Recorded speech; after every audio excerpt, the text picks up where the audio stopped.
నమస్తే,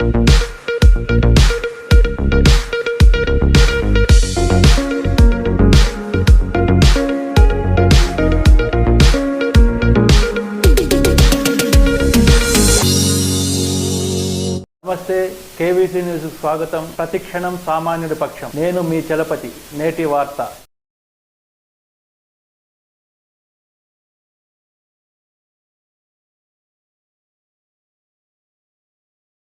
మన భారతదేశం కులాలకు సంబంధించింది. సో మనం కొంచెం నిష్పక్షపాతంగా మాట్లాడుకుందాం. ఈ రోజున భారతదేశపు రాజకీయాలన్నీ కులాలతో ముడిపడి ఉంది. దాన్ని అందరం యాక్సెప్ట్ చేద్దాం. అంత మాత్రాన ప్రతి పొలిటికల్ పార్టీ కూడా ఆ వ్యక్తుల్ని బట్టి, అంటే చాలా ఒకప్పుడు స్వాతంత్రం సమరయోధుల్లో ఉన్న సమయం కాదు ఇది. చాలా తక్కువ స్థాయి ఆలోచన విధానంతో ఉన్న ప్రపంచం ఇది. దాని తగ్గట్టుగానే మనం ఎంతో కొంత మనవాడు మంచివాడా లేదా అనే కంటే కూడా గుణప్రధానం కాదు, కుల ప్రధానం అయిపోయింది. ఇక్కడ స్వాతంత్ర్యం కోసం పోరాటం చేసే సమయంలో గుణప్రధానం, కానీ ఎన్నికల దగ్గరికి వచ్చేటప్పటికి కుల ప్రభావం ఎక్కువ ఉంటుంది. ఈ నేపథ్యంలో వీటి మీద ఆధారపడి ఉన్న పార్టీలు, దాంట్లో వైసీపీ గురించి మనం చెప్పుకోవాల్సింది, మనం ప్రముఖంగా చెప్పుకోవాలి. అంటే కులాలని విభజించే పాలించాలనేది వాళ్ళది. జనసేన ఆవిర్భావానికి ముందు నుంచి కూడా, దాదాపు 2003 నుంచి కూడా నా సన్నిహితులు కానీ నా స్నేహితులు కానీ బహుజన సిద్ధాంతాన్ని ప్రతి దగ్గరుండి తీసుకెళ్ళిన వాళ్ళు, దాంతో మమేకమైన వాళ్ళు,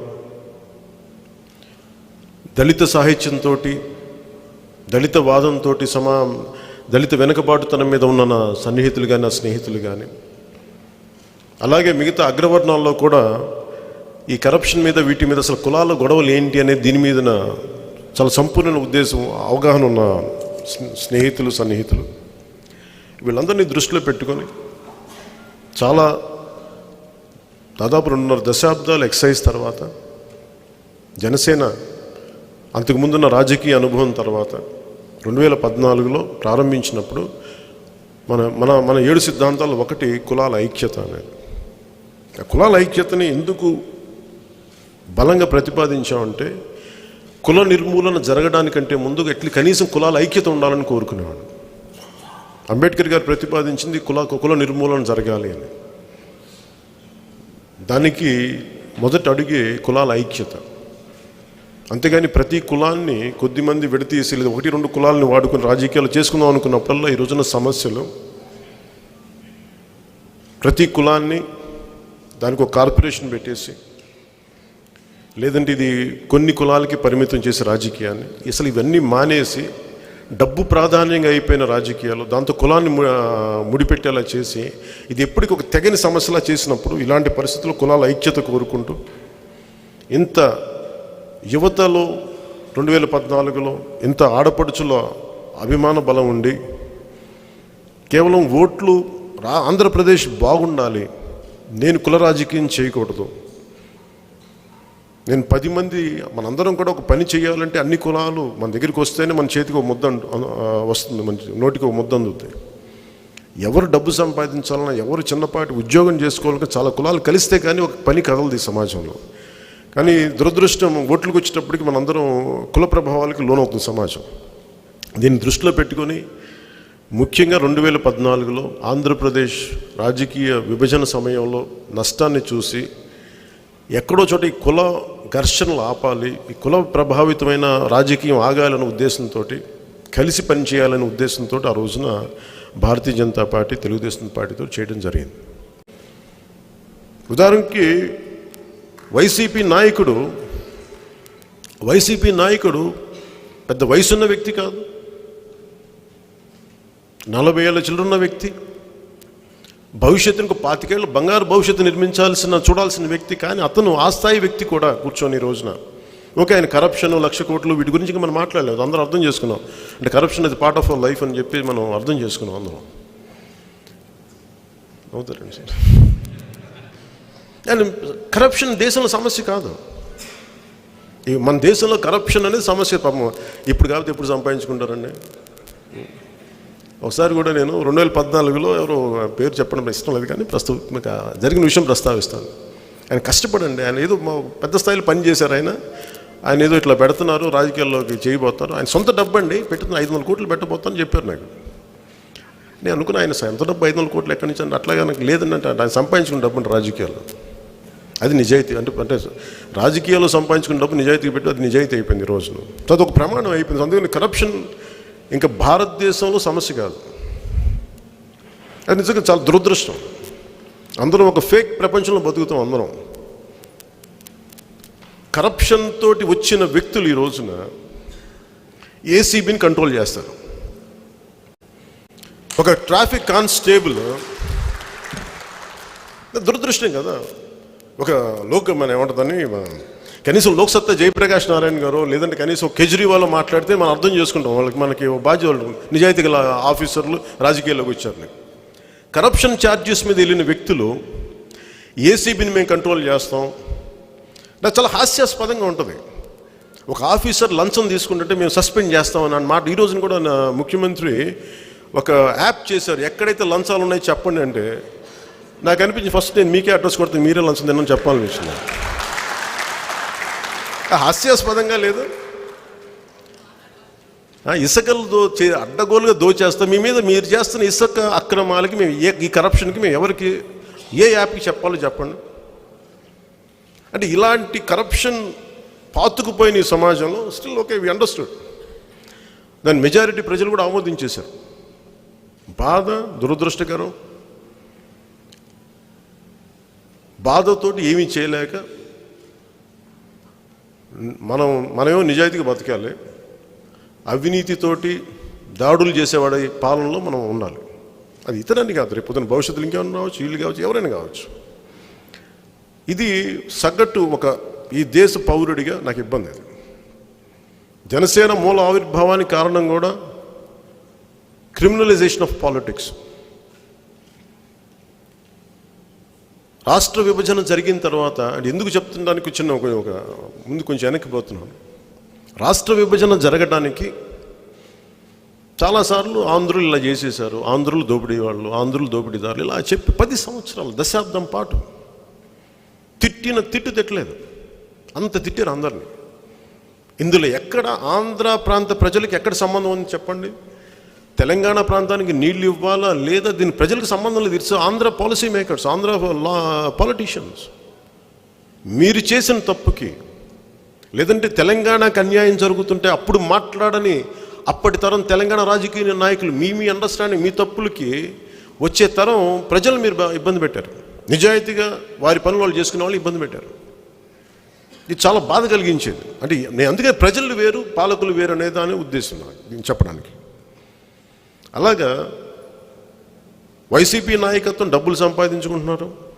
అంతకుముందు డబ్బులు సంపాదించుకున్నారు. వాళ్ళ నాన్నగారు ముఖ్యమంత్రిగా ఉన్నప్పుడు సంతోషం, ఆనందదాయకం. అలాగే వచ్చిన తర్వాత మేము రాగానే సారాన్ని నిషేధిస్తాం అని చెప్పి సారాన్ని వాళ్ళే స్వయంగా అమ్ముతున్నారు. దాంట్లో కూడా డబ్బులు చేశారు, మీకు అందరూ తెలిసిందే. అలా ఏది చేసినా వాళ్ళు ఇసుకని అక్రమాలు అరికడతామని చెప్పి ఇసుకని చక్కగా వాళ్ళు సింగిల్కు ఒక కంపెనీకి 1.5 కంపెనీకు పెట్టుకున్నారు. దాని సోర్స్ కంపెనీలని వెతికితే తెలిస్తే మొత్తం ఒకరికి వెళ్తుందని అర్థం అవుద్ది. ఇట్లా ఏది చూసినా వరుసగా ఇన్ని దీంతో ఇది కూడా మనం యాక్సెప్ట్ చేసాం. సరే ఇంకేం చేస్తామని. ఎందుకంటే మనందరం కులాల పరంగా విడిపోయి ఉన్నాం.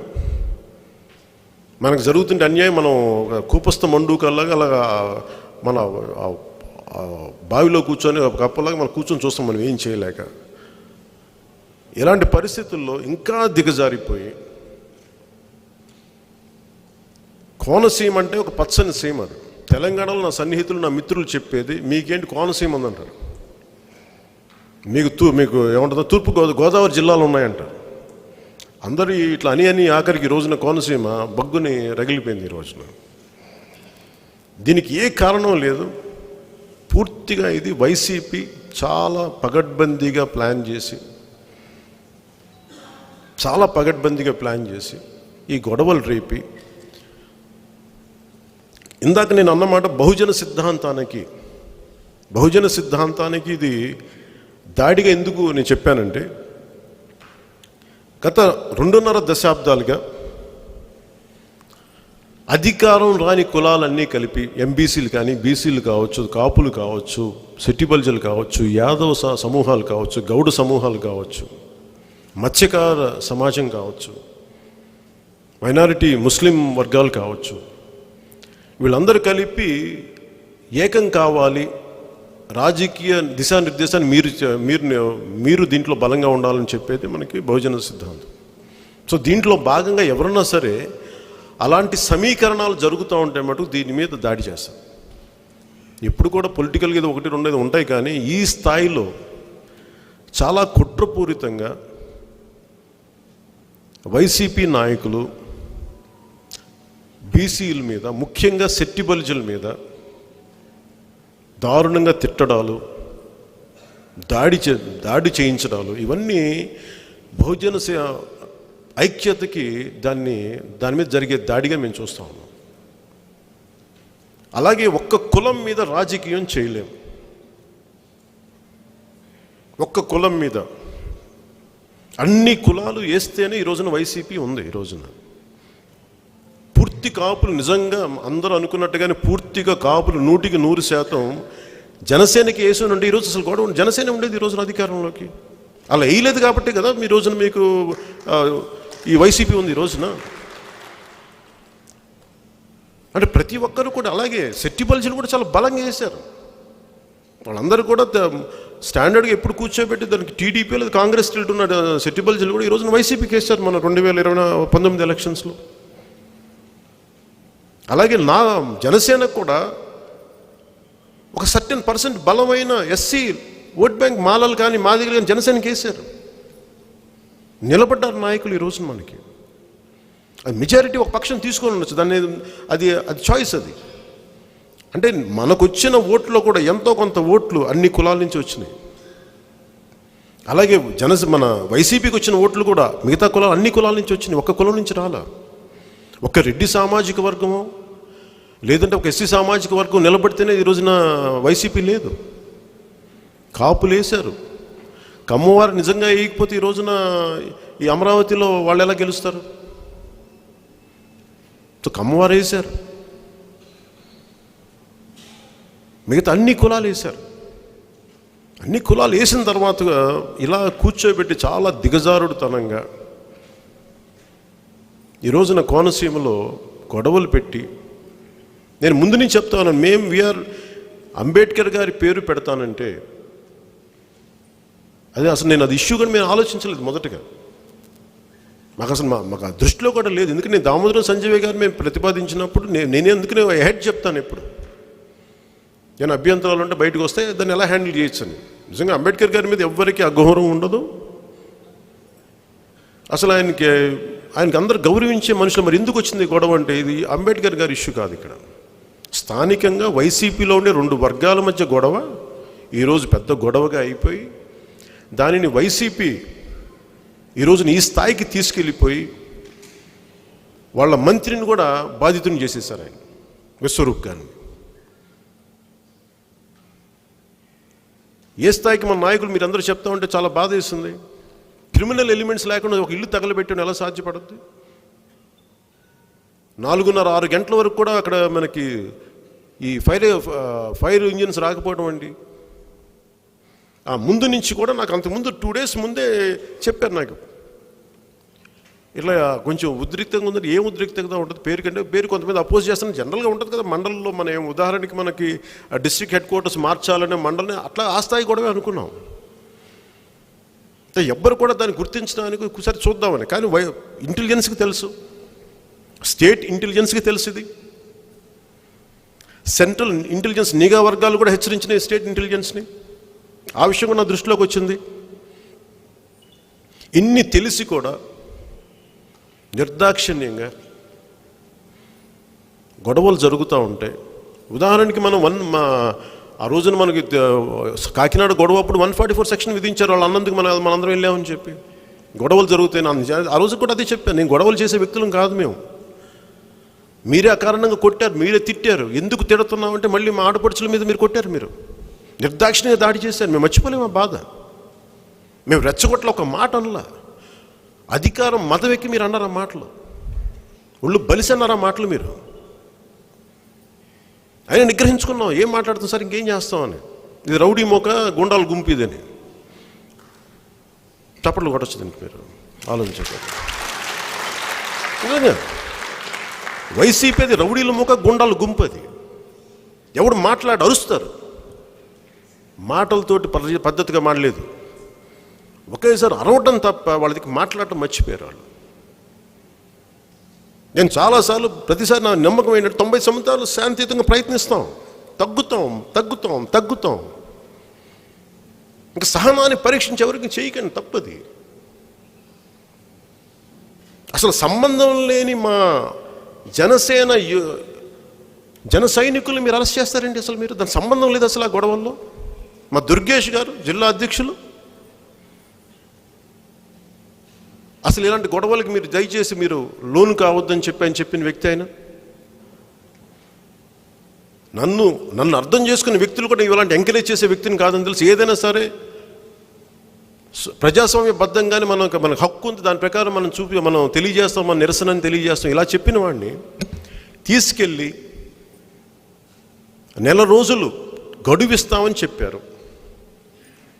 ఒక మండలాన్ని మార్చడమే మాకు ఇష్టం లేదని 2 గొడవలు ఉంటాయి. అలా పేరు మారుస్తాను ఖచ్చితంగా. అది మనకి ఇష్టం ఉన్నా లేకపోయినా కొంతమంది మాట్లాడతారు. ఈరోజు ఈ దేశంలో గాంధీ గారిని విమర్శించే వ్యక్తులు ఉంటారు. సుభాష్ చంద్రబోస్ గారు అస్థికలను తీసుకురాని వాళ్ళు ఉంటారు. చాలామంది ఉంటారు. ఏ మంచి పని రామన్న దాన్ని బూతుగా చూసేసి కొంతమంది ఉంటారు మనుషులు. మనం ఏం చేయలేం దానికి. అది ప్రజా హక్కు అంటారు, మనం ఏం చేయాలి. అలాగే అంబేద్కర్ గారి పేరు పెడతాను, దాన్ని వ్యతిరేకించే వర్గాలు ఎవరు మనకి ఎలా తెలుస్తుంది? అది ఎప్పుడు మీరు జనసేనని బాధ్యత చేయాలంటే నేను మాట్లాడితే, మా నాయకులు మాట్లాడితే, అది మా పార్టీ సిద్ధాంతం అయితే అప్పుడు మీరు మాట్లాడండి. అసలు ఇందులో మాకు సంబంధం లేదు, మాకు ప్రమేయం లేదు. ఇందులో చేసిందల్లా వైసీపీ. మీరే ప్రతిపాదించి మీరే 30 రోజులు ఇచ్చి అంటే మీరు గొడవలు జరగాలని కోరుకుంటున్నారు. అక్కడ ఇప్పుడు నిజంగా నిరసనలు జరుగుతున్నప్పుడు ఏం చేయాలి మీరు? హోంమంత్రి ఏం చేస్తున్నారు? డీజీపీ ఏం చేస్తున్నారు? పోలీసు ఏం చేస్తున్నారు? మీ వైసీపీ ఎమ్మెల్యే బూతులు తిడితే మీరు 144 సెక్షన్ పెట్టేస్తారా? మేము వస్తున్నామంటే మరి అంబేద్కర్ గారిని ఇలా పేరు పెడతాం, గొడవలు జరుగుతున్నాయంటే మీరు పోలీసులను పెట్టరా? మీరు పారామిలిటరీని దింపరా అక్కడ? అంటే మీరు అంత అసమర్థంగా మీరు వ్యవహరించారు రాష్ట్ర ప్రభుత్వం. అంటే మీకు గొడవలు జరగాలని కోరుకుంటున్నారు మీరు. అక్కడ కోనసీమ తాలూకు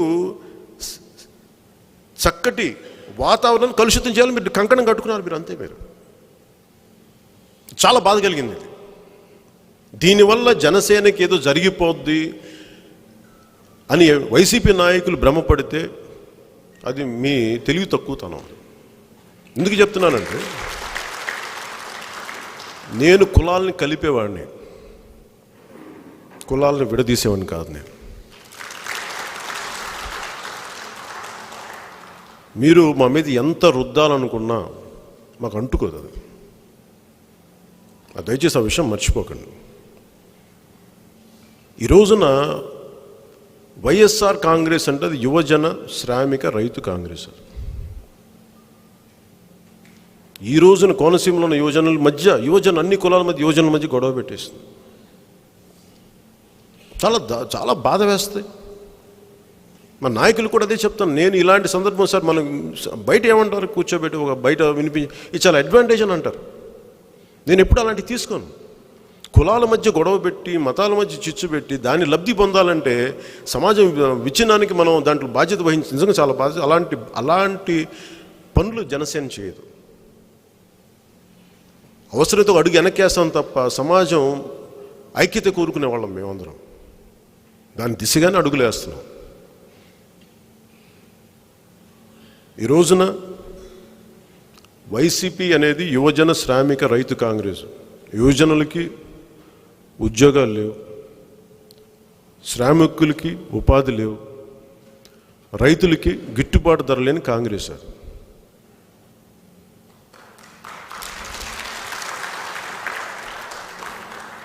ఈ రోజున వైసీపీ చేసింది కూడా మీ దృష్టికి తీసుకొస్తాను. దాదాపు అంబేద్కర్ గారి గురించే మాట్లాడాలి, అంబేద్కర్ గారి స్ఫూర్తి గురించే మాట్లాడాలంటే జనసేన పోరాట యాత్ర విశాఖపట్నంలో అంబేద్కర్ భవన్లో కూర్చొని స్టార్ట్ చేసాం. ఆ విషయం మర్చిపోతాం.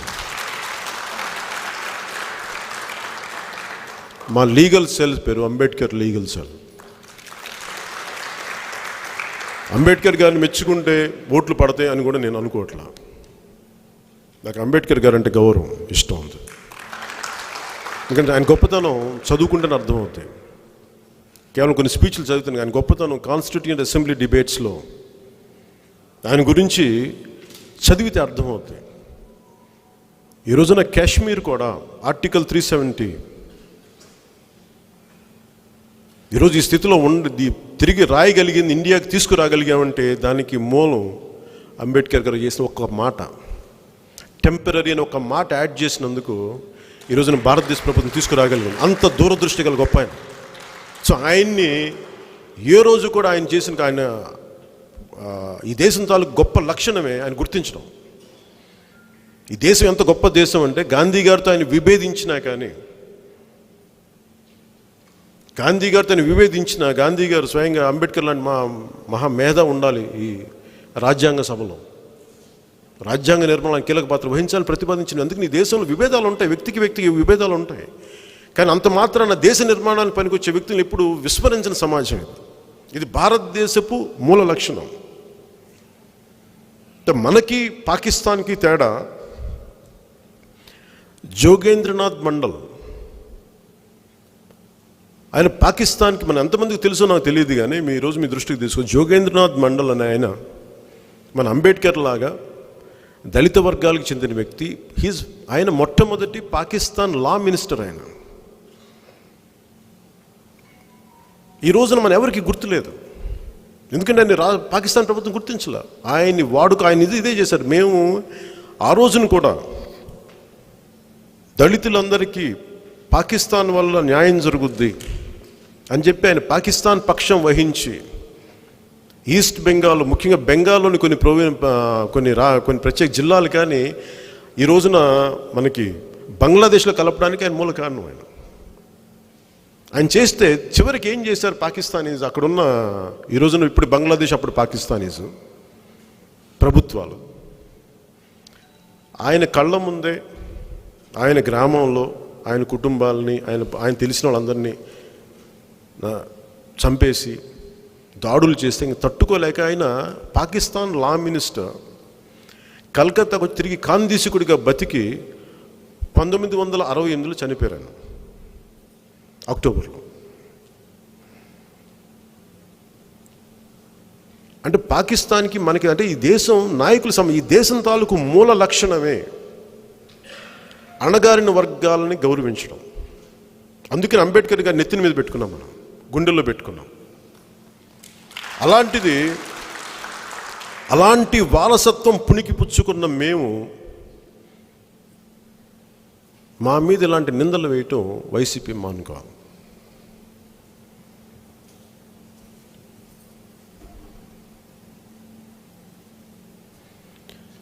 వైసీపీ వర్గశత్రువులుగా నేను మొన్న మన మీటింగ్లో ఇదే హాల్లో కొంతకాలం క్రితం మీ అందరికీ ఒక మాట తెలియజేశాను. ఒక కులాన్ని వైసీపీ వర్గశత్రుగా ప్రకటిస్తే మనందరం చూస్తూ కూర్చుంటే అది ఒక రోజున మనకు కూడా తాకుద్దని చెప్పాను, అన్ని కులాలకి తాకుద్దని చెప్పాను. ఆ రోజున వైసీపీ కమ్మవారిని వర్గశత్రువుగా ప్రకటించింది. ఈ మాట అంటే మనకి కమ్మవారందరూ ఓట్లేస్తారని నేను మాట్లాడట్లా, సమాజ హితువు కోరుకున్నాడుగా మాట్లాడుతున్నాను నేను. ఎవరి లాయల్టీస్ వాళ్ళే, నేను దానికి తప్పు పట్టట్లా, అది వేరు. కానీ సమాజ హితువు కోరుకునేవాడిగా నేను ఈ మాట చెప్తాను. ఎందుకంటే మనకి ఓట్లు వేయరు కదా అని కొంతమంది అని చెప్పి, దాంట్లో మెజారిటీ ప్రజలు మనకు ఓట్లు వేయరు కదా ఆ వర్గం నుంచి అని చెప్పి మనం ద్వేషిస్తూ కూర్చుంటే ఆ క్షణమున కొద్దిమంది చిన్నపాటి జ్ఞానం వల్ల ఆనందించచ్చేమో కానీ లోతుగా సమాజాన్ని అధ్యయనం చేసిన ఎవడు హర్షించే పని కాదు. వర్గశత్రుగా మేము ఎప్పుడు ప్రకటించలేదని అనొచ్చు వైసీపీ. మరి మీ ముఖ్యమంత్రి నోటి నుంచి, మీ మంత్రివర్గపు నోటి నుంచి కమ్మవారిని ద్వేషిస్తూ వచ్చిన క్లిప్పింగ్స్ మాటలు ఎవరు మాట్లాడినట్టు, ఎవరు గాలిలో మాట్లాడారా ఏంటి? మరి మీరు ప్రతిపక్షంలో ఉన్నప్పుడు మీరు ఎందుకు చేయలే? సో కమ్మవారిని తిట్టాల్సినవి తిట్టేసి ఎన్టీ రామారావు గారు జిల్లా పేరు పెడితే దానికి ఓకేనా? ఇలాంటి కుత్సితపు ఆలోచనలు, బూజు పట్టిపోయిన ఆలోచనలు తప్పి వైసీపీ వాళ్ళకి. అలాగే ఆ రోజున అలా చేసినప్పుడు నేను ఒకటే చెప్పాను. దాని తర్వాత ఒంగోలులో వైసీపీకి సంబంధించిన ఒక వైశ్య కులానికి చెందిన ఒక పాపం, మా పార్టీ నాశనం అయిపోతే కొద్ది మంది వల్ల నువ్వు మాట్లాడినప్పుడు ఆయన్ని దాడి చేసి కొట్టి ఇక్కడ విజయవాడలో కూడా ఆయన తీసుకొచ్చి ఇబ్బంది పెడితే ఆ రోజున ఒక్కళ్ళు రాల. ఆ రోజున వైశ్యులను కూడా వాళ్ళు వర్గశత్రులుగా ప్రకటించారు ఆ యాక్ట్ వల్ల. అలాగే వైశ్యులు ఎవరికి వేరే వాళ్ళకి, ఇంక్లూడింగ్ జనసేనకి ఓటు వేస్తే భీమవరంలో స్థానిక ఏ వైసీపీ నాయకులు అక్కడ వైశ్యులను బెదిరించేశారు. అంటే ఓట్లు అయ్యని ప్రతి కులాన్ని వర్గశత్రుగా పరిగణించేయచ్చు. ఇది వీళ్ళు తీసుకొచ్చిన సంస్కృతి. అలాగే రఘురామకృష్ణరాజు గారిని ఒక ఎంపీ, అతను మీ పార్టీ అయి ఉండొచ్చు, మీతో విభేదించవచ్చు, ఏదైనా కావచ్చు, కానీ ఆయన్ని తీసుకొచ్చి క్షత్రియ కులాన్ని వర్గశత్రుగా ప్రకటించారు ఆయన వైసీపీ నాయకులు. ఈ రోజున బీసీలని, దేవాంగులను కావచ్చు, మత్స్యకారులను కావచ్చు, శెట్టి బల్జలను కావచ్చు, వీరిని కూడా వైసీపీ ఈ రోజున కోనసీమలో వర్గశత్రుగా ప్రకటించి ఈ రోజున ఈ దుస్థితికి తీసుకొచ్చింది.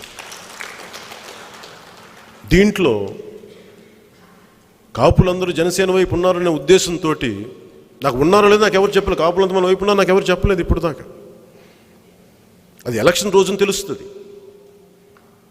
ఈరోజు కాపులను కూడా వర్గశత్రుగా ప్రకటించారు.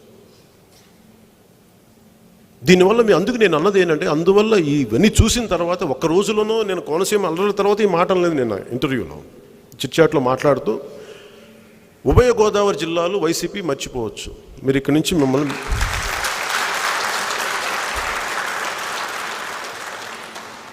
ఖచ్చితంగా మర్చిపోవచ్చు. అలాగే వాళ్ళు చేసిన గడప అడపా దడప ఇలాంటి పనులు చేస్తే అవుద్దా? అంటే గడపకి వెళ్ళి ఏం చేయాలి? గడపకి వెళ్తే ఓ మాట అంటారు. అంటే మీరేం దిగుచ్చారు, ఒక మాట అనకూడదు. ఒళ్ళు మాట అనలే వైసీపీ నాకు చిల్లు పడిపోతాయి, కోపాలు వచ్చేస్తాయి వాళ్ళకి. ఎవ్వరు ఏం అనకూడదు వాళ్ళకి. నాకు అనిపించింది ఏంటంటే, గడప పొద్దున ఒంగోలు నియోజకవర్గం నుంచి ప్రత్యేకించి ఒక సమస్య వచ్చింది దగ్గరికి, ఈ కొత్తపట్నం మండలం దగ్గర నుంచి. అది మన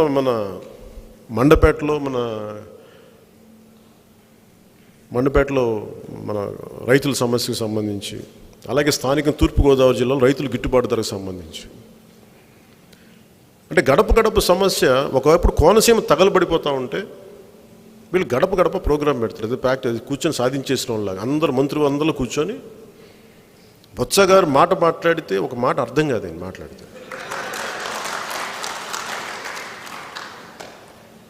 అంటే ఆయనకి అర్థమవుతుంది, మనకు అర్థం కాకూడదు అలా మాట్లాడతారు. బొత్స గారు డబ్బుల గురించి మాట్లాడితే క్లారిటీ వస్తుంది. అప్పుడు డబ్బుల గురించి సరదాగా అన్నాను, కానీ ఆయన అంటే నాకు ఇష్టం. ఏదో మా ఇద్దరి మధ్య పాలసీల మధ్య కొంచెం ఒక మాట అనుకుంటాం, కానీ లేదు అట్లా. సో బొత్స గారు అర్థం కాకుండా మాట్లాడటం అనేది ఆయన ఆ కళలో ఆరితేరిపోయారు ఆయన.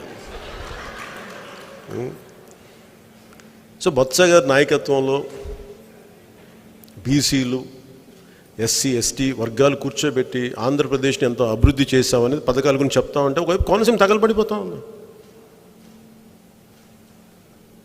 మీరు సామాజిక మాధ్యమాల్లో ఒకళ్ళనొకళ్ళు ఛాలెంజ్ చేసుకునే విధానం, ముఖ్యంగా సెటిబుల్ ఎదుర్కొంటున్న ఇబ్బంది చూస్తుంటే అది రైట్ కాదు. అది అలా తిట్టేసుకోకూడదు, అది మంచిది కాదు, చాలా బాధాకరం. అది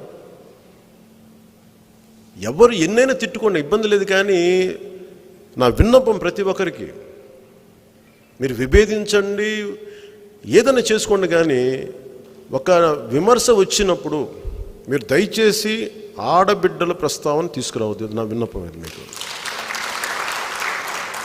ఒప్పుకోని వాళ్ళని ఆడబిడ్డలు మాన మర్యాదలకు అలాంటి దయచేసి అది మాట్లాడద్దు. దయచేసి అది తప్పు. అలా అది మీరు ఏదైనా మాట్లాడండి, తిట్టండి, అవన్నీ నాకు ఓకే. ఆడబిడ్డల మాన మర్యాదలు ఆ దృష్టికి ఎప్పుడు అది దయచేసి ఆ మాట్లాడే పెద్దలకు కూడా నేను చెప్తా ఉన్నాను, దయచేసి అలాంటి ఎంకరేజ్ చేయొద్దు. మీరు 100% మనకి వద్దనుకుంటున్న దాన్ని విభేదిస్తుందని ఖచ్చితంగా మీరు మాట్లాడాలి, అది నాకు ఓకే. కానీ దయచేసి ఆ కోపాన్ని ఆడబిడ్డల మాన మర్యాదలకు మటుకు దయచేసి దృష్టి సారించకండి, తప్పది. అది ఎవ్వరికి ఆ విషయంలో మటుకు నాకు అంబేద్కర్ గారి పేరు కోనసీమ పెడితే మాకు సంపూర్ణ ఆమోదం, కానీ ఆడబిడ్డల మాన మర్యాదలకి భంగం కలిగించే మాట్లాడితే మటుకు అది మాకు ఆమోదయోగ్యం కాదు. దయచేసి ప్రతి ఒక్కరూ అలాంటి ఘర్షణ పూరితమని చేస్తే మటుకు అంబేద్కర్ గారి స్ఫూర్తికి అది విఘాతం కలిగించినట్టు. దయచేసి దీన్ని అందరూ దృష్టిలో పెట్టుకొని, అందరికీ నా అప్పీల్, కొంత సంయమనం పాటించండి. జనసేన వైపు నుంచి మాకు ఇబ్బంది లేదు, అది కూడా చెప్తున్నాను. కాకపోతే అది నిర్ణయించుకోవాల్సింది కోనసీమ ప్రజలు నిర్ణయించుకోవాలని చెప్పాను. మరి అందరూ ఓకే అనుకుని నాకు ఓకే లేదు, మీరు ఇదే స్టేటస్ కొని దీన్ని సాల్వ్ చేయాల్సింది వైసీపీ ప్రభుత్వం. దయచేసి దీన్ని మర్చిపోకూడదు.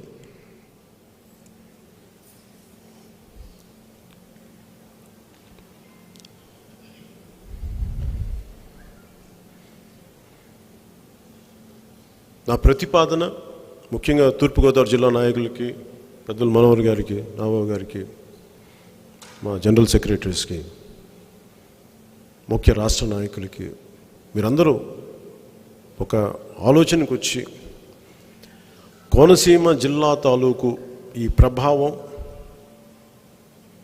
అంటే రెండు కులాల మధ్య లేదా కొన్ని కులాల మధ్య ఘర్షణని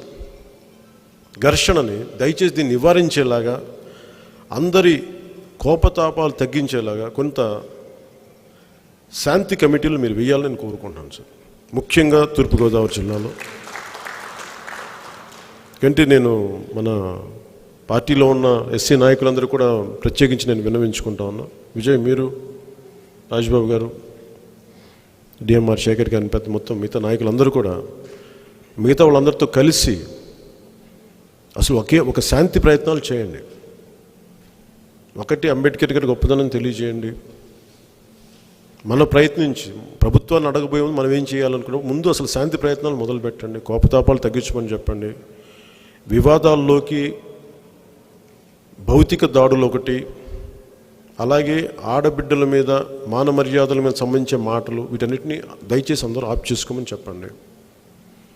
అలాగే జనసేన దానికి వ్యతిరేకం కాదని తెలియజేయండి. నేను ముందు నుంచి అదే చెప్తున్నాను. స్థానికంగా కోనసీమ వాసులు ఉండే బాధకి దానికి మేము ప్రభుత్వం చేయాల్సిన పని అది, జనసేన చేయాల్సింది. జనసేన గొడవ పెడుతున్న ఈరోజున మేము ప్రభుత్వం చేసిన తప్పుని మేము ఈరోజున సరిదిద్దుతున్నాం ఈ రోజున. అందుకని దీన్ని దృష్టిలో పెట్టుకొని మీరందరూ శాంతి పరిరక్షణ అనే కమిటీలను మీరు వేసి ప్లీజ్ రీచ్ అవుట్ టు, దయచేసి మీరు శెట్టి బలిజల దగ్గరికి కానీ, మిగతా బీసీ మత్స్యకారు కులాల దగ్గరికి కానీ, దేవంగలు కులాల దగ్గరికి కానీ, అలాగే క్షత్రియ మిగతా ఏ కులాలు ఉన్నాయి వాళ్ళకి, అలాగే మాల కులస్తుల దగ్గరికి కానీ, మాది కులస్తుల అందరి దగ్గరికి వెళ్ళి మీరు ముందు పేరు వీటన్నిటికంటే కూడా సమన్వయం ఏర్పరచండి, శాంతి ప్రయత్నాలు చేయండి, గొడవ పడద్దని తెలియజేయండి. అట్లీస్ట్ మన ప్రయత్నమే మనం చేయకపోతే తప్పు చేసిన వాళ్ళం అవుతాం మనందరూ. దయచేసి ఇది నా అభ్యర్థన. దీంట్లో భాగంగా దయచేసి ఇంకొకసారి బలంగా చెప్తాను, దయచేసి దీంట్లో ఆడబిడ్డల్ని కించపరిచే మాటలు దయచేసి రిక్వెస్ట్ చేస్తున్నాను, దయచేసి అది చేయకండి.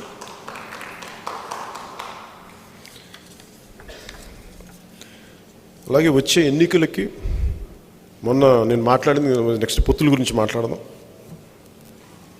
నేను వెంటనే చెప్పేస్తాను అనుకోకండి, భావాలు పంచుకుంటా. ప్రతిసారి నేను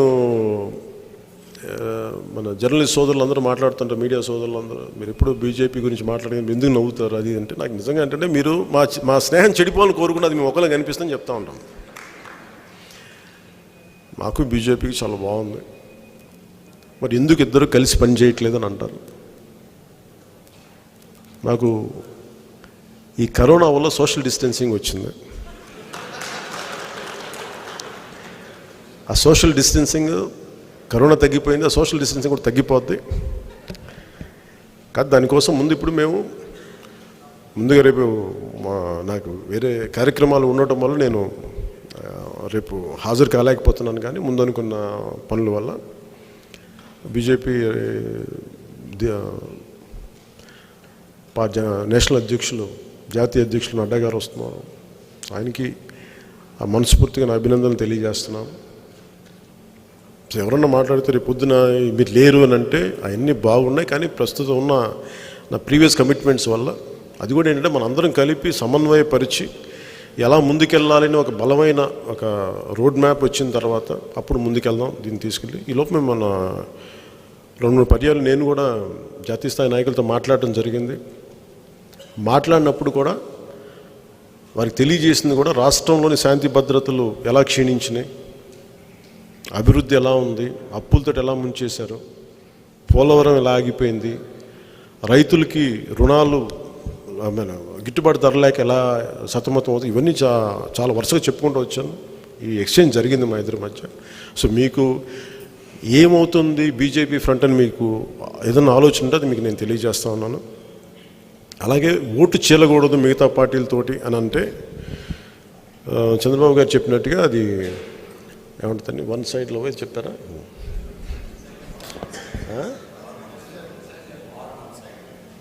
ఇప్పుడు ఒకప్పుడు వన్ సైడ్లో పోయింది, ఇప్పుడు వార్ వన్ సైడ్ అయింది. సో వాళ్ళకి ఏ మాట మీద నిలబడతారో క్లారిటీ వచ్చినప్పుడు మాట్లాడుకుందాం. సో నేనేమనుకున్నానంటే ఇర్రెస్పెక్ట్ ఆఫ్ పొలిటికల్ ఇవన్నీ కంటే కూడా స్టేట్ స్టెబిలిటీని ఆశించేవాడిని. నేను కొత్త తరం కోసం నిలబడాలనుకునేవాడిని. ఏదో కుర్రోడికి వస్తే 10 కేజీలు బియ్యం ఇచ్చేద్దాం, లేదంటే ఒక 7 వేలు ఉద్యోగం ఇచ్చేద్దాం కాదు, వాళ్ళకి 10 సంవత్సరాల భవిష్యత్తు ఇవ్వాలి, అలా చూడాలనుకుంటా ఉన్నాం. సో ముఖ్యంగా ఖచ్చితంగా వచ్చే ఎన్నికల్లో గెలుపు ఎప్పుడు మన ఐక్యత మీద ఆధారపడి ఉంటుంది. మనం ఎంతసేపు ప్రత్యర్థులను చూస్తాం, అసలు మనందరిలో ఐక్యత ఉందా లేదా ఒకసారి చూసుకోవాలి. మనందరిలో ఐక్యత ఉందా? మనం ఉన్న 10 మందిలో నేను ఒకసారి తగ్గుతాను. ఎందుకు తగ్గుతానంటే నాకు శక్తి లేక కాదు, నేను తగ్గి రాష్ట్రాన్ని గెలిపించాను 2014. సో తగ్గటం అనేది మనం పెరుగుతాం తప్ప మనం జగన్ గారు బైబిల్ సూక్తి ఎంత పాటిస్తారో తెలియదు, కానీ నేనైతే ఒక బైబిల్ సూక్తి పాటిస్తాను. చిన్నప్పుడు నా టీచర్ చెప్పాను, తనని తను తగ్గించుకున్నవాడు హెచ్చింపబడినాను. ఆయన మిగతా వాళ్ళని తగ్గించి ఆయన పెరుగుతున్నారు. ఆయన మిగతా వాళ్ళ దగ్గర డబ్బులు తగ్గించి ఆయన డబ్బులు సంపాదిస్తున్నారు. పాపం మిగతా వాళ్ళకి ఏదో క్వాలిటీ, పాపం ఏదో కష్టపడితే 100 రూపాయలకి వచ్చి దాన్ని ఎక్కువ చేసేసి కల్తీ లిక్కర్ అమ్మాయి సంపాదించి దాని మీద డబ్బులు సంపాదిస్తున్నాను. సో ఆయన మిగతా వాళ్ళని ఆరోగ్యాలతో చెడగొట్టో తగ్గించో పాడు చేసో ఆయన ఎదుగుతూ ఉన్నారు. నాకు అలాంటి వ్యక్తిత్వం కాదు. నేను రాష్ట్ర ప్రయోజనాల కోసం తగ్గుతాం, కానీ అన్నిసార్లు తగ్గుతానని చెప్పను. తగ్గాల్సినంత వరకు తగ్గాను. 2014లో తగ్గాం, 2019లో ఒక స్టేట్మెంట్ ఇవ్వడానికి తగ్గాను, 2024లో మేము తగ్గడానికి సిద్ధంగా ఉన్నాం.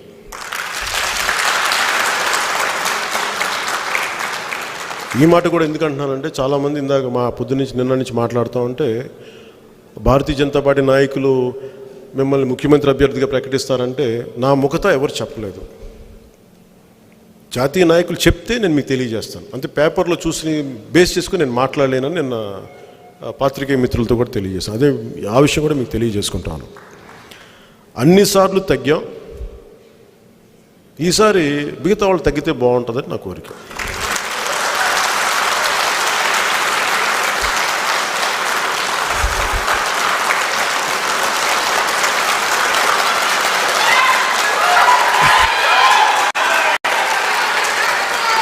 కానీ అది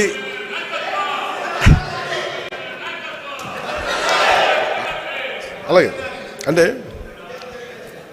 అంటే పదవి అనేది ఇంకొంచెం ఎక్కువ చేయడానికి. పదవి లేకపోతే మనం ఆగిపోయిన వాళ్ళం. పదవి వస్తే ఇంకా బాగా చేస్తాం, పదవి లేకపోతే ఇంకా బాగా చేస్తాం. అంతే తప్ప దాంట్లో బాగా చేయడం అంటే పదవి ఉన్నప్పుడు ఎక్కువ హక్కు ఉంటుంది, ఎక్కువ అధికారాలు ఉంటాయి. అలాగే ముఖ్యంగా రైతాంగానికి.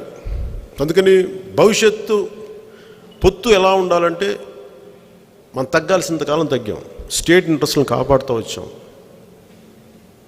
ఆ దిశగా వెళ్తే ఖచ్చితంగా ఏదైనా ఆహ్వానిద్దాం. అది అందరి మన ఒక్కరి చేతిలో లేదు, ఇది ఒక జనసేన దృష్టిలో లేదు, మిగతా చేతిలో కూడా ఉంది. దాన్ని బట్టి చూద్దాం ఎలా జరుగుద్ది అంటూ. అది మీరు కూడా దాన్ని మీ స్థానిక నాయకులందరూ తెలియచేయండి మీ ఆలోచన విధానాన్ని. అలాగే ముఖ్యంగా జనసేన భవిష్యత్తులో మీరు చెప్పాల్సింది రెండుగా మాట్లాడేది. ఒకటి, జనసేన ఎలాంటి చేయబోతుంది భవిష్యత్తులో మనం అధికారం తీసుకుంటే. మన అధికారం సంపూర్ణంగా ఒక్కళ్ళుగా తీసుకున్నా లేదా భాగస్వామ్యమై తీసుకున్నా, రెండే జరగాలి. భారతీయ జనతా పార్టీతో కలిసి పాసిబిలిటీస్ ఏమన్నాయి? మూడే పాసిబిలిటీస్ ఉన్నాయి. ఇప్పుడు మన కళ్ళ ముందు ఉన్నది, మన చేతిలో ఉన్నది, భారతీయ జనతా పార్టీ మనం కలిసి ప్రభుత్వాన్ని స్థాపించడం. జనసేన, భారతీయ జనతా పార్టీ, టీడీపీ కలిసి ప్రభుత్వాన్ని స్థాపించడం. జస్ట్ మాట్లాడుకుందాం, దీంట్లో నాకేం ఇబ్బంది లేదు మాట్లాడటానికి. లేదా జనసేన ఒకటే స్థాపించడం. ఈ మూడు ఆప్షన్సే ఉన్నాయి. నేనేం నమ్ముతానంటే పోరాడితే పోయేదేం లేదు, బానిస సంఖ్యలు తప్ప. నేను అన్నిటికీ సిద్ధం. కాదు ఇది అందరూ కూడా నాకు ఒకటే చెప్దాం. నేను తెలుగుదేశం నాయకులు కూడా ఒకటే చెప్తున్నాను, బైబిల్ సూక్తి మీరు కూడా పాటించండి. తనని తాను తగ్గించుకున్నవాడు హెచ్చింపబడు.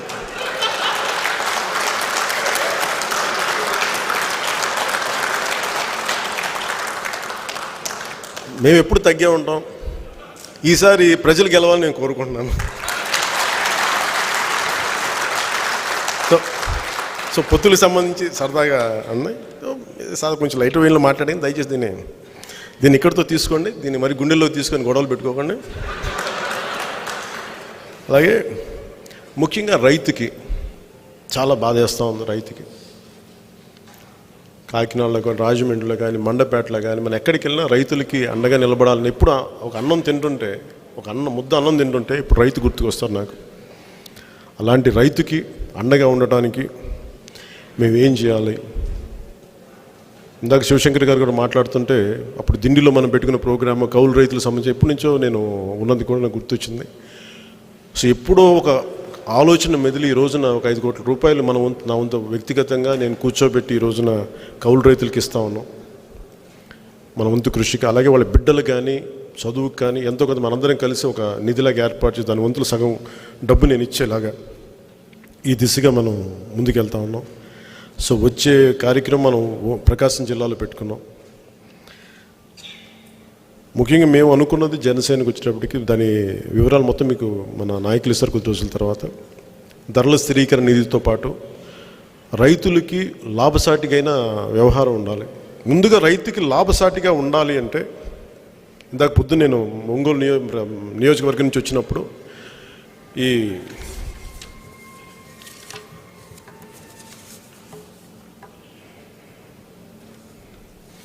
కొత్తపట్నం మండలం దగ్గర నుంచి ఒంగోలు వాళ్ళు చెప్తున్నప్పుడు ఒక క్వింటాకి 1840 రూపాయలు రావాలి ఒక రైతుకి. కానీ వాళ్ళ దగ్గర ఎలా దోపిడీ జరిగింది, పెద్ద స్కామ్ జరుగుతుంది అనేది ఆ రోజున మనకి మండపేటలో లీలాకృష్ణ గారు కానీ ఇవన్నీ చెప్తున్నప్పుడు ఆ రోజు నుంచి గొడవ మనం మాట్లాడుతుంది. ఈ రోజున అన్ని జిల్లాలకి ఇది విస్తరించింది. స్వయాన వైసీపీ నాయకులు ఈ దోపిడీ మీద ఆయన మాట్లాడారు. వైసీపీ మంత్రి ఒకరు, తూర్పుగోదావరి జిల్లాలో మంత్రి ఒకరు. వీటన్నిటిని చూస్తే పొద్దున ఈ చదువుతూ ఉంటే ఒకటి అనిపించింది.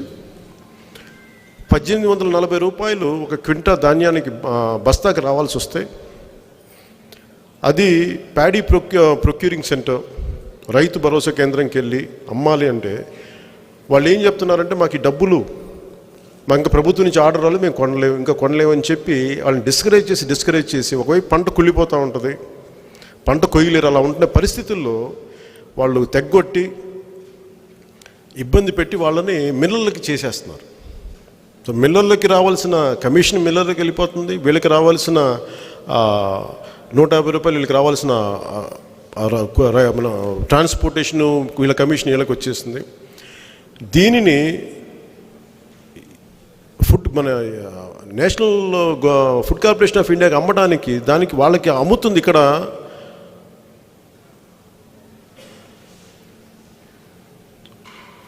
900 రూపాయల నుంచి 1000 రూపాయలు వీళ్ళకి ఇచ్చి వాళ్ళు 1800కి అమ్ముకుంటున్నారు. సో దాదాపు పైగా ఇచ్చిన 1000 రూపాయలు కూడా దాంట్లో మళ్ళీ 150 రూపాయలు ఈ గోతాం ఖర్చులనో లేదంటే ఈ మన ట్రాన్స్పోర్టేషన్ ఛార్జీలు చెప్పి తీసేస్తారు. సో రైతుకి లిటరల్గా ఒక 900 ప్రతి క్వింటాల్కి దాదాపు 950 రూపాయలు దోపిడీ జరుగుతుంది. ఒక బస్తా మీద జరుగుతుంది దోపిడీ. దీన్ని నిలదీసి గడపకి నిలదీస్తే మొన్న ఈ కొత్తపట్నం మండలంలో ఒంగోలు దాని మీద దాడి చేయడం జరిగింది వాళ్ళతో. సో రైతుకి గిట్టుబాటు ధర ఇవ్వకపోగా అసలు వాళ్ళు అమ్ముకునే పరిస్థితి కూడా లేని పరిస్థితిలో వాళ్ళని దోచేసే విధానం చూస్తూ ఉంటే వైసీపీ కంప్లీట్గా రైతులను విస్మరించింది, గిట్టుబాటు ధర ఇవ్వట్లేదు, దోపిడీ చేస్తూ ఉంది. ఇది మనకి తూర్పుగోదావరి జిల్లా నాయకులకు తెలుసు, రైతాంగానికి తెలుసు, అన్ని జిల్లాల రైతాంగానికి ఇది దాదాపు ఇదే సమస్య ఉంది. టమాటో రైతులు కానీ లేదా మిగతా పండ్ల ఉత్పత్తులు చేసే రైతులు కానీ. సో వీటన్నిటి మీద అందుకని రైతుకి అండగా నిలబడే ప్రోగ్రామ్స్ ఉండాలి, రైతు గిట్టుబాటు ధర రావాలని మనస్ఫూర్తిగా కోరుకుంటా ఉన్నాం. అలాగే అమరావతి పూర్తి రాజధానికి అమరావతి ఉంటుంది, హైదరాబాద్ మనకి ఆంధ్రాకి రాజధాని హైదరాబాదే. ఇది ఒక అద్భుతమైన నగరంగా తీర్చిదిద్దాలి. ఏ రోజున కూడా నేను అంచెలంచెలుగా ఎదగాలని మేము కోరుకుంటున్నాం. ఎందుకంటే లాస్ట్ టైం కూడా నేను ప్రాక్టికల్గా మాట్లాడే వ్యక్తిని, చాలామందితో మాట్లాడిన తర్వాత నేను అభిప్రాయం తెలియజేస్తాను. అందువల్ల అమరావతి మనకి రాజధాని. అలాగే మీరు తెలియజేయని మన పార్టీ భవిష్యత్తులో మనం వస్తే ఇసుకని వీళ్ళలో దోపిడీ కాకుండా అల్పాదాయ వర్గాలకు ఉచితంగా ఇసుక ఇస్తాం. ఇంకో గది నిర్మించుకుంటామన్నా అదనంగా ఇసుకిస్తామని చెప్పండి. అలాగే జనసేన సౌభాగ్య పదం ముఖ్యంగా ఈరోజు నిజంగా యువజనులు గొడవ పెట్టుకుంటున్నారు, కానీ కోనసీమలో నిజమే పని లేక నిజంగా ఉపాధి అవకాశాలు అంటే గొడవ పెట్టుకున్న టైం ఎక్కడ ఉంటుంది ఎవరికైనా సరే. అందుకని అలాంటి యువత అందరికీ మనకి పనులు లేక ఏజెన్సీ ఏరియాల్లో గంజాయి సాగు మీద వెళ్ళిపోతున్నారు యువత, ఉపాధి అవకాశాలు లేక ఈరోజు నిరుద్యోగం పెరిగిపోయినారు. ఇలాంటి యువత అందరికీ కూడా దాదాపు ఒక 1,00,000 మంది వ్యాపారవేత్తలను తయారు చేయాలి. వాళ్ళొక 4-10 మందికి ఉద్యోగాలు ఇవ్వగలగాలి. ఒక 10,000 కోట్ల రూపాయలు సంవత్సరానికి ప్రతి సాలీన 10,000 కోట్ల రూపాయలు ఈ సౌభాగ్య పథకం కింద ఇవ్వాలి. అలాగే 10 లక్షల రూపాయలు వన్ టైం పేమెంట్కి మనకి ఇచ్చేస్తే వాళ్ళు వ్యాపారాలు చేసుకుంటారా, దాని ద్వారా ఎలా పెట్టుబడి పెట్టి దాన్ని ఎలా వృద్ధి చెందుతారా, దాన్ని ఎంత వాళ్ళకి ఎంప్లాయ్మెంట్ ఇస్తుంది, దీని మీద దాదాపు ప్రతి సంవత్సరం 1,00,000 మంది వ్యాపారవేత్తలు, దాంట్లో ఒక కనీసం 10 అంటే మనకి ఎండ్ ఆఫ్ 5 years మనం ఒక దాదాపు 50 లక్షల మంది యువతని మనం ఉపాధి అవకాశాలు కల్పించవచ్చు. ఇవి కాకుండా రాగానే ప్రభుత్వ ఉద్యోగ అవకాశాలు ఏమైతే ఉన్నాయో అవన్నీ ఖచ్చితంగా వాళ్ళకి ఇవ్వాల్సిన అవసరం ఉంది, అవి చేస్తాం ఖచ్చితంగా. అలాగే మనస్ఫూర్తిగా చెప్తున్నాను, మనం సిపిఎస్ని ఖచ్చితంగా రద్దు చేస్తాం, నిలబడి ఉన్నాం తెలియజేయండి.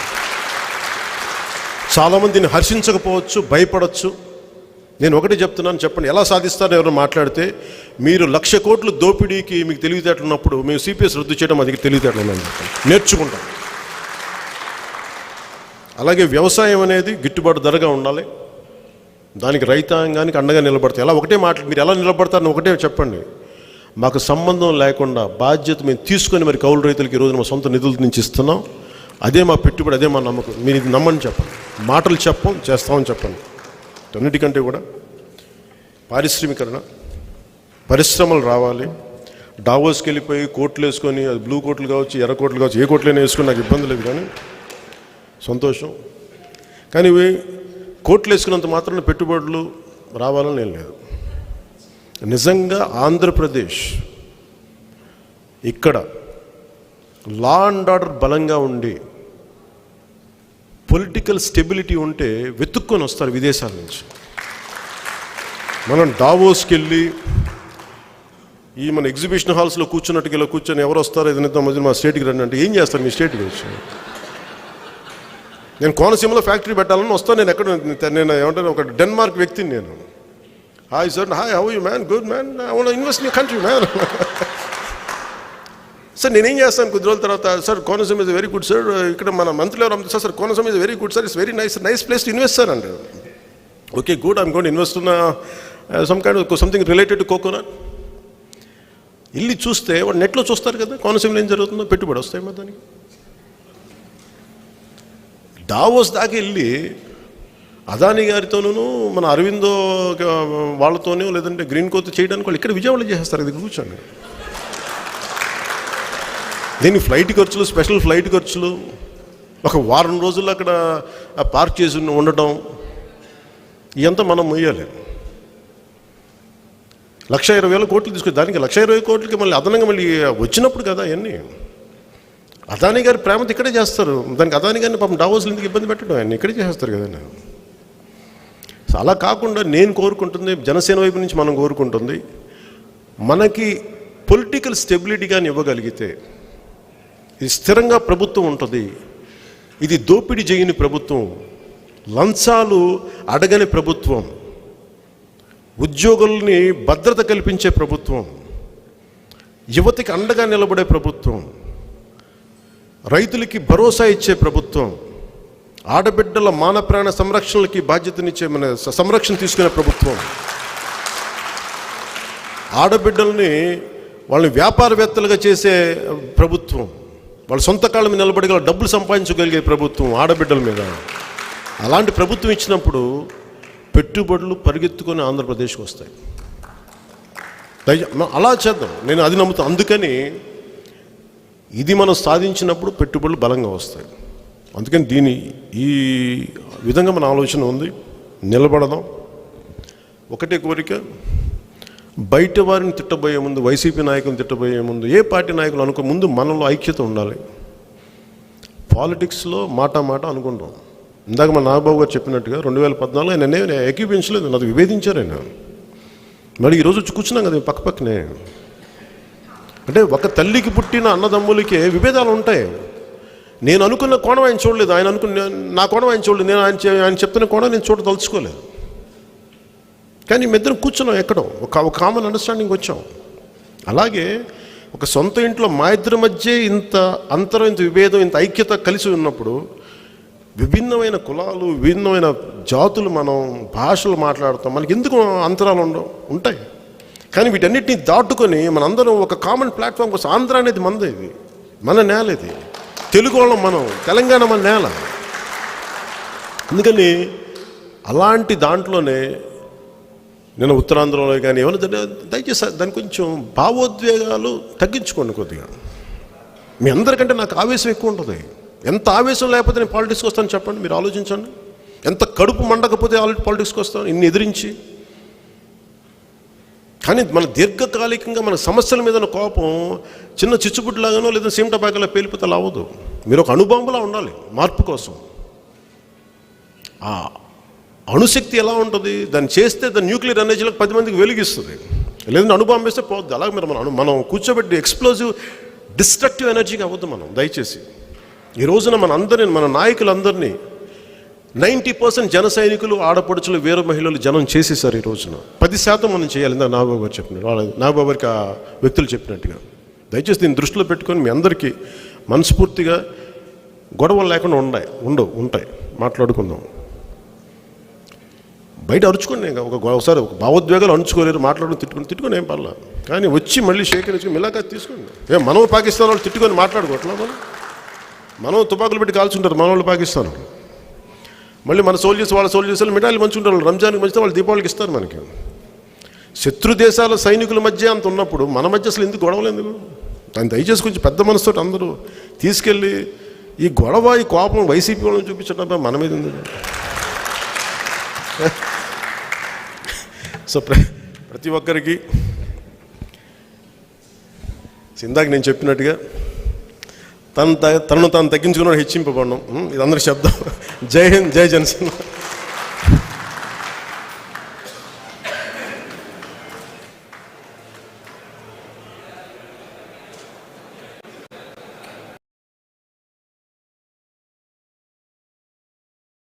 ఇంతటితో నేటి వార్త సమాప్తం. మరిన్ని వార్తా విశేషాలతో మీ ముందుకు వస్తుంది KV's news. Until then, signing off, మీ కేవీ చలపతి.